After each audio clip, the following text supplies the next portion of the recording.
My father owns a small delivery service that operates out of Farmington, New Mexico. We mostly deliver small packages out to the middle of nowhere that are too much of a hassle for the larger delivery companies to bother with. My dad is the only employee, and we have a few pickup trucks and a trailer. One day, we get a delivery out to Window Rock, Arizona, on the Navajo reservation, about 2 hours from Farmington. My dad gets the call for the job while he is chilling with his Navajo friend Travis and his girlfriend. Travis mentions how he's got family in Window Rock that he hasn't seen in ages and suggests they go with him.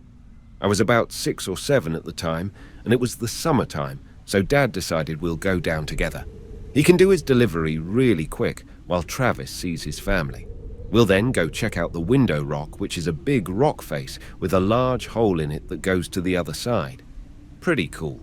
We had to convoy in separate trucks since my dad's was loaded down with freight. We decided to bring along some walkie-talkies so we could communicate with one another. We spend our time in Window Rock. Everything is generally uneventful, and we start heading home along the old highway with my dad and I in front, and Travis and his girlfriend in their truck behind us. I honestly don't remember most of the Window Rock trip, but this next part I can never forget. We're somewhere on the highway between Window Rock and Gallup, New Mexico.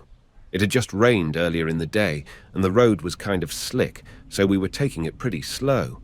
On the left of the highway, there is nothing but sandstone cliffs, and on the right, there is a huge field separated from the road by a small barbed wire fence. We crest the top of this hill, and down at the bottom of the hill, we see what appears to be a very large dog sitting back on its haunches in the middle of the road, facing the cliffs. My dad calls over the radio, "Hey, Trav, do you see that big-ass dog?" Travis starts yelling back over the radio, "That is not a dog! Speed up right now and hit it!" He sounds almost hysterical. He just keeps screaming, "Hit it! You have to hit it! Please! Please! Hit that thing right now!" So my dad starts to speed up, and as we get a bit closer, I can begin to see it a little more clearly. It's covered in this brown, wiry, matted hair that appears to have dried blood all over it. It's still facing the cliffs, but the moment our headlights hit it, it turns and looks at us, and it has a face. I don't know how else to describe it other than a mix between a bear's and a human's face. It looks twisted and distorted and almost in pain. As we get closer to this thing, we start to realize it's actually really huge. Though it was still sitting on its haunches, it is about shoulder height with the hood of the truck. We get literally inches from hitting it when it lets out this scream that sounds like someone screaming as their lungs are filling with water. Then it leaps backward towards the field, landing just on our side of the barbed wire fence. Then, with another leap, it was gone from sight. Travis comes over the radio again. "Holy shit! Keep driving! We have to get out of here! We have to go faster!" And he kept repeating that last part. We have to get out of here, and we have to go faster. Pretty soon, we are speeding like crazy, and just as we start to come near the outskirts of Gallup, we get pulled over. Travis pulls his truck over with us. Naturally, this makes the cop, a Navajo man himself, very on edge, and he immediately asks why Travis felt the need to pull over as well. Travis says, "We just saw a Skinwalker a few miles back and it's been following us." The officer immediately turns white, stammers something about a verbal warning, gets in his car and takes off. We do the same. We didn't see anything else that night. But when we got home, Travis refused to let us leave without taking some kind of Navajo totem thing that was supposed to keep it away.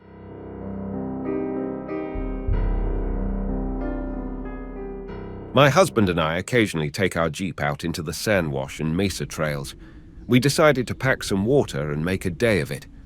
Towards the end of the trip, he heard a weird open mouth whistle, like someone just learning to whistle. I made a joke that what if it was a Skinwalker? My husband replied that it's okay if it was and that our Jeep can outrun it. We then noticed we were heading a little off track. Our navigation was pretty inaccurate, and we realized we were fairly close to Navajo land. We went home, and my husband started researching GPS apps. A little while later, he found one and said we should go out for a small trip to test it out. Boy, was that a mistake. It was past 8 p.m., The sun was just setting, and we had been out for about half an hour by this point. We were on a trail heading back home when my husband braked abruptly and asked in a scared voice, "What was that?" I asked what he was talking about, and he said, "Out there by that dip. Something ran across the trail, and then back again." I laughed and asked if he was screwing with me, but he continued, "I swear I'm not. It was on 2 legs, but it was moving so fast, like unbelievable fast." I hadn't seen a thing, and we proceeded as normal. I rolled up my window thinking it may be an animal, and we got closer. We were going about 25 miles per hour, so that we didn't hit anything if something jumped out. He said, "Right there, this is where I saw it." It was another trail that crossed ours, and as we crossed it, we saw 2 young girls with dark hair, one a bit taller than the other. They were standing there, watching us to the right. We chuckled as we passed, and my husband said, "See, I wasn't messing with you." We both fell silent for a split second. It didn't really sit well with us. There are 2 young girls, and for all intents and purposes it was dark. The sun had just set. Why were they out there alone?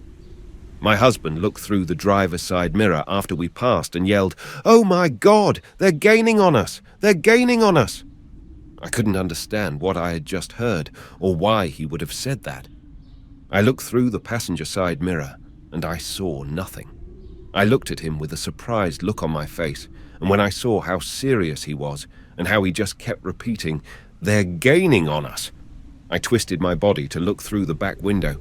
Then I distinctly saw the 2 black figures, one a bit taller than the other, less than 50 feet away and closing. Now, when we passed the cross trail, they were about 30 feet back. So for them to get from there to literally right behind us in a matter of seconds isn't possible. My husband accelerated. 30, 35, still gaining. 40, 45, still gaining. At this point, my husband just stomped on it, and our Jeep was kicking up such an insane amount of sand that we lost visual. We were afraid to go home and afraid that they would follow us. We drove around for about an hour in silence, trying to process what we had just seen. Why were 2 young girls out there alone? How did they get behind us so quickly? How were they gaining on us? And most importantly, what the hell just happened? We drove home, still shaken, and started getting ready for bed.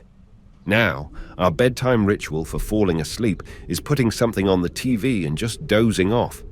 To the right of our bed, we have a sliding glass patio door. It's what I face when I fall asleep. I remember dozing off. Then I heard a sound and my eyes shot open. I was seeing 2 shadows crossing the door. I didn't mention anything at that time, because I was honestly unsure if my mind was playing with me or if I was sleeping. So I only brought it up to my husband when I called him on my lunch break. He knew exactly what I was talking about with the shadows, because he had seen them too. This happened a few years ago. For a few weeks since then, we've woken up once to our front door unlocked, one specific kitchen cupboard opened almost every other morning, and some weird sounds here and there.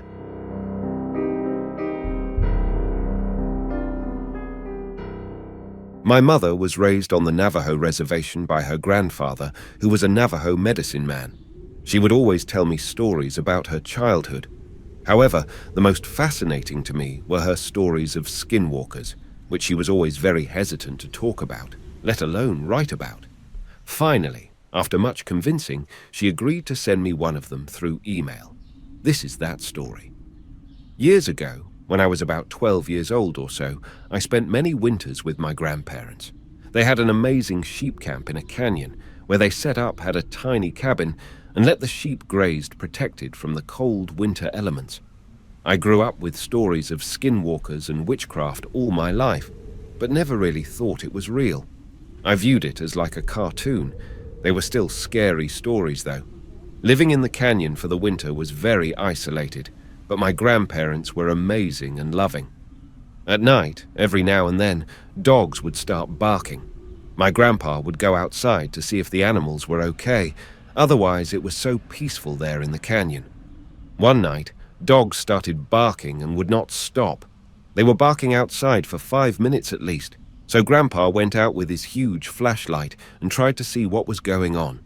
He said he felt a creepy vibe and wasn't comfortable being outside at that point, so we stayed sheltered in Thous. The dogs continued to bark, and the aggression in their tone was very apparent. They were obviously irate and upset. There was growling and screeching, which was a very scary noise. This continued for at least an hour, and Grandpa stated it could be a mountain lion or maybe some wild animal that came down from the mesas. It wasn't until the morning that we went outside and found a wild scene.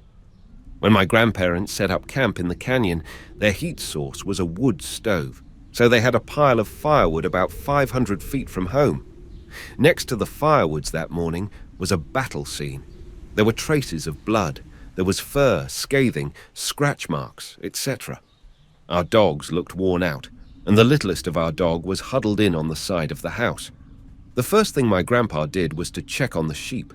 They were all fine and safe. Grandpa then started to investigate. There were drops of blood from the scene, along the road, and up into the mesa. We followed the tracks, which at times seems like the footprints of a large cat, but then we noticed it was odd. Now there was snow on the ground, so we can easily see the prints, and my grandpa kept saying these animal footprints don't look right. Sure enough, as we traced the prints up the mesa trail, we continued to see pools of blood, and at one point, whatever animal it was had crawled up to a ledge that no dog or cat can reach if it were on 4 feet. It looked as it sat there, for there was an evidential print of a bloodied human hand, and also prints of the same cat print or animal print along with it. That was something we all could not explain. My uncle and my dad came, and the men continued to track where it led to, and we turned around and needed to get household chores done. When the men arrived back, my grandpa said it led several miles and disappeared. Skinwalkers are unexplainable.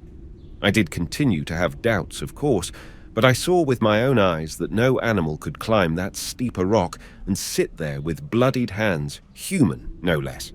In addition, all the weird fur by the woodpile was crazy to see too. And we've just seen 3 hair-raising Skinwalker stories. Please leave a like, comment, and subscribe to my channel for more horror stories. Thanks for watching, and see you in the next video.